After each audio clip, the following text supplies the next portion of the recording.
KGF movie తర్వాత rocking star Yash ఈ మూవీతో మన ముందుకు రాబోతున్నాడు. ఈ మూవీకి గీతూ మోహన్ దాస్ డైరెక్షన్ వహిస్తున్నారు.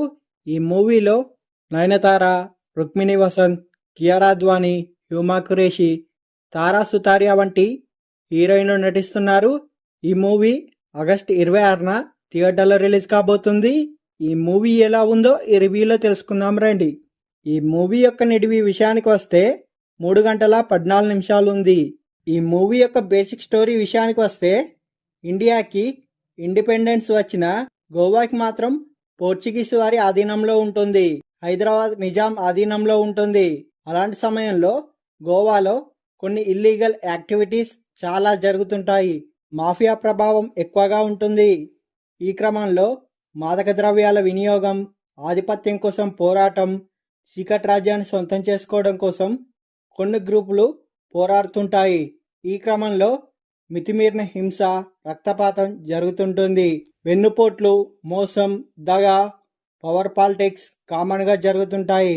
ఇలాంటి ప్రపంచంలో రాయ అలియాస్ రాకింగ్ స్టార్ యష్ గారు ఎలా నిలబడ్డాడు, ఎలా ఎదిగాడు, ఈ క్రమంలో ఆయన ఎలా పోరాటం చేశాడు అనేదే ఈ మూవీ యొక్క స్టోరీ.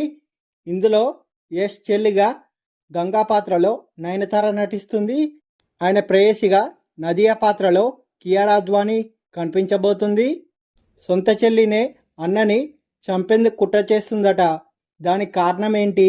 ఈ మూవీలో రుక్మిణి వసంత్, హ్యూమా ఖురేషి, తారా సుతారియా క్యారెక్టర్లేంటి అనేది తెలియాలంటే మనం మూవీలోనే చూసేయాలి.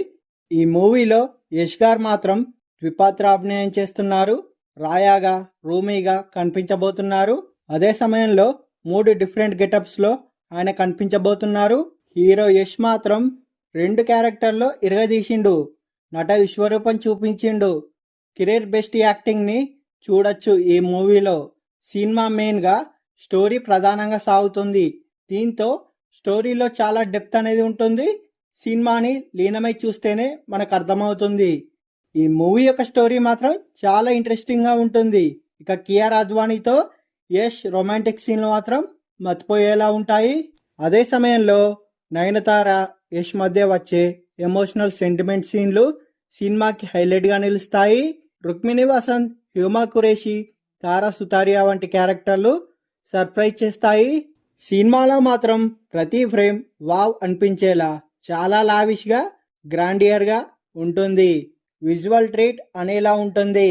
ముఖ్యంగా ఈ మూవీకి మ్యూజిక్ అందించిన రవి బస్రూర్ మ్యూజిక్ సినిమాకి ప్రాణం పోసిందని